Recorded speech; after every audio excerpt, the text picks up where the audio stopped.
저는 지금 카터 부스에 있는데 이건 여러분이 본 것 중 가장 흥미로운 장치 중 하나입니다. 이건 PC가 아닙니다. 사실 PC이긴 합니다. 그건 노트북이 아니에요. 사실 노트북이긴 해요.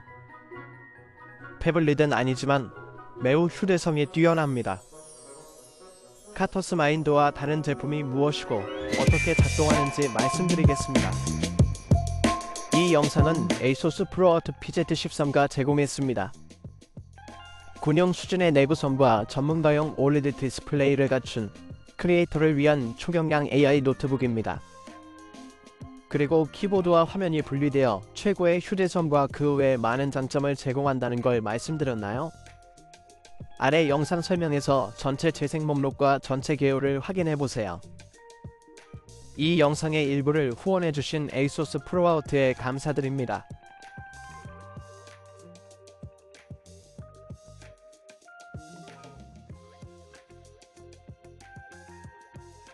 매우 강력하죠. 모델에 따라서 약간씩 다릅니다. 이 기기에는 1세대와 2세대가 있습니다.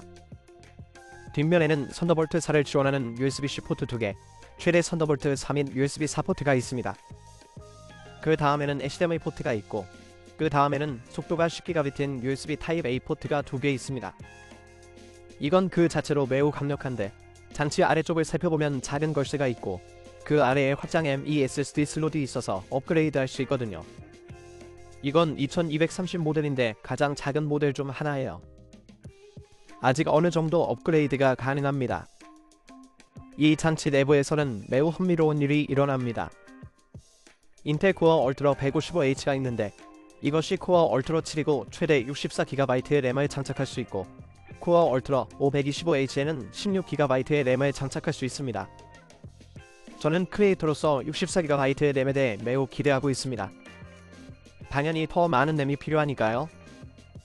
이제 이 사람이 있습니다.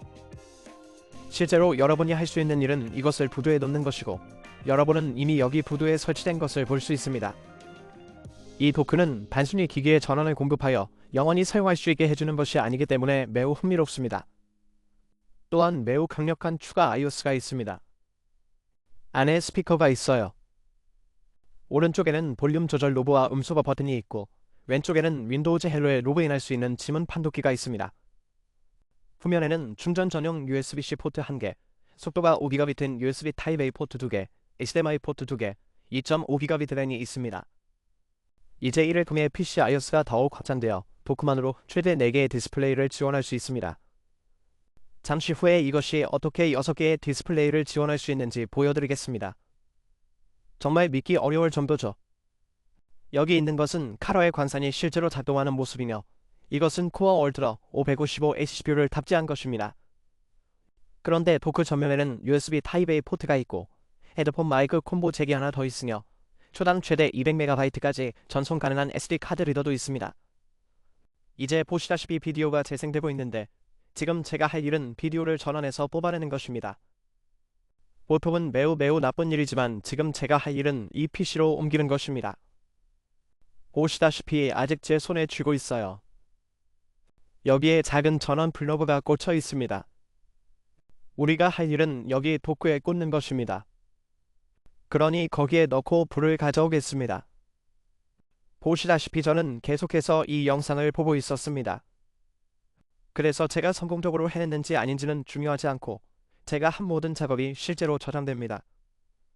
흥미로운 점은 제가 그냥 꽂는 것이 카러 그래픽이나 카러 채굴 그래픽이라는 것입니다. 기본적으로 이것은 부두이지만 그저 부두는 아닙니다. 내부에는 RTX 4060ti가 들어있으며 이 4060ti는 두 가지 구성으로 출시됩니다. 저는 16GB 버람 모델을 가지고 있는데 매우 만족합니다. 크리에이터라면 매우 강력한 버람을 원할 것이고 그러면 8GB 램 버전이 있을 겁니다.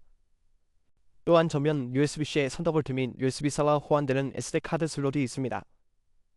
그 다음에는 헤드폰 잭이 있고 옆면에는 지문 판독기와 볼륨 조절 버튼이 있습니다. 이제 장치 뒷면에는 실제로 훨씬 더 많은 포트가 있습니다. 이 장치에는 자체 전원 장치가 있어서 전원을 공급합니다. 그리고 디스플레이 포트와 HDMI 포트 2개가 있는 3개의 디스플레이 출력 포트가 있는데 이를 모두 합치면 6개의 디스플레이를 여기에 표시할 수 있는데 정말 미친 짓입니다. 2.5GB 램과 연결선과 I/O를 확장하는 3개의 USB Type-A 포트가 여전히 있습니다. 더욱더 이게 멋진 이유는 예를 들어 참작자의 경우 2대의 컴퓨터나 2대의 장치를 갖고 싶어 하지 않기 때문입니다. 집에서 여유로울 때 카러의 채굴 도크를 가지고 다닐 수 있고 전용 GPU가 필요 없고 이메일이나 그런 걸 할 수 있습니다. 그러면 다른 PC나 다른 업무용 컴퓨터로 가서 비디오 편집, 사진 편집, 성능을 가속화하는 그래픽을 사용할 수 있습니다. 64GB의 램과 최대 16GB의 발램이 있어서 정말 기쁩니다. 정말 놀랍습니다. 이제 그들은 실제로 몇 가지 다른 제품도 출시할 예정이에요. 저 뒤에 화면을 보면 태블릿도 출시될 예정인데 그 태블릿이 어떨지 정말 기대됩니다. 안에 뭐가 들어있을까요? 실제로 테스트해 볼 수 있는 샘플 장치를 구하고 싶어요. 벤치마크 결과도 보고 싶거든요. 그렇게 작은 스시의 증기 챔버를 사용합니다. 이제 이렇게 하면 제거하고 싶다면 뒤쪽에 작은 버튼이 있습니다. 그 버튼을 누르면 그래픽을 잠글지 잠금 해제할지 묻는 메시지가 표시되고 기본적으로 거기에서 기본 GPU가 비활성화됩니다. 그곳에 도착하면 깜빡임이 멈췄을 때 그냥 제거할 수 있을 것 같아요. 아니면 지금 당장 제거할 수도 있을 거예요. 그리고 우리는 시작합니다.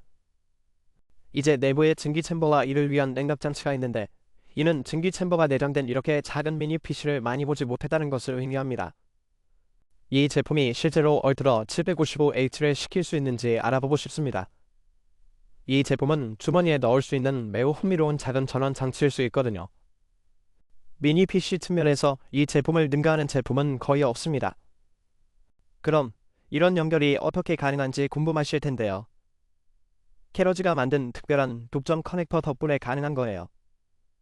저는 보통 독점적인 연결을 좋아하지 않지만 PCI와 비슷한 구성을 사용하는데 많은 I/O와 전력 등이 함께 전송됩니다. 따라서 대역폭 측면에서 이 커넥터의 대역폭은 PCI Gen 5X8이며 이를 사용하면 엄청난 연결성을 얻을 수 있습니다. 이는 예를 들어 IDES 1490에서 볼 수 있는 PCI Gen 4X16과 동일하지만 우리는 모두 이 대역폭을 전부 사용하지 않는다는 것을 알고 있습니다.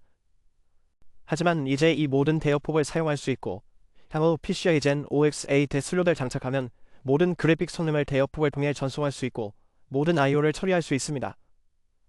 정말 천재적이에요. 개발자에게만 공개된 다일 호수 장치도 있다는 점을 언급하는 게 중요할 듯합니다. 소비자를 위한 기능도 있었으면 좋겠네요.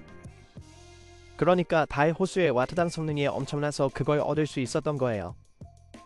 그들은 루나레이크는 항상 더 비쌀 것이라고 말했고 루나레이크처럼 64GB의 램을 얻을 수 있을지 모르겠다고 했습니다. 그래서 여기에 14세대도 있는 거겠죠. 정말 흥미롭거든요. 이제 봅시다. 바로 이거예요.